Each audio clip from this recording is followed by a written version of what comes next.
Бәріңе сәлем, қалдарың қалай? Аязды күнде далаға осылай кір жаяйын деп шықтым. Күн жылыда жаймаған киімдерді аяз күнде жайып жатырмын. Видеоны бастамастан бұрын подписаться батырмасын баса кетіңіздер. Осылай киім көп. 2-3 күндік киімдер ғой демнан бәрі. Су, то свет өшеді қайта-қайта. Не болмаса су өшеді. Қой құрсын деп бәрін жинап теріп, жуып, далаға жайып жатырмын. Қалын боп тұр.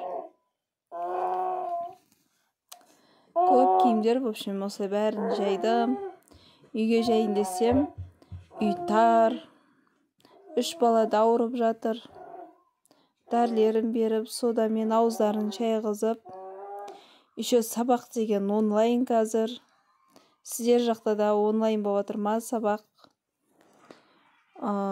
Бір бала оқиды ғой бізде. Сонда да әйтеуір 8:30-да басталады.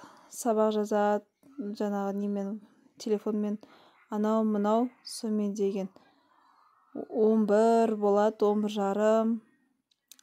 Таңертеңгі чайымызды сол кезде ғана ішеміз. Одан кейін үйге кіріп, мына дастархан беті кір болып кетіпті. Мына дастархан деген кірді өзіне тез жинап алады екен.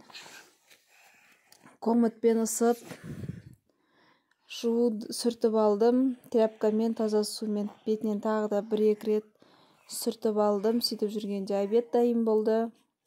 Дастарханымды жасап, хотя қазір деген жаңа күйеуім үйде 1-2 күнге қайным келген болатын. Сиырларға қайным, күйеуім жұмыста болғанда қайным әйтеуір суларын беріп, шөптерін беріп қойыпты.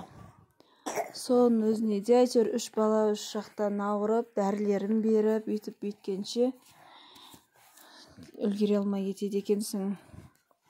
Осылай обедтерін беріп алдым. Обед болғаннан кейін осылай жинап алып, одан кейін тағы да осыты жуып алдым.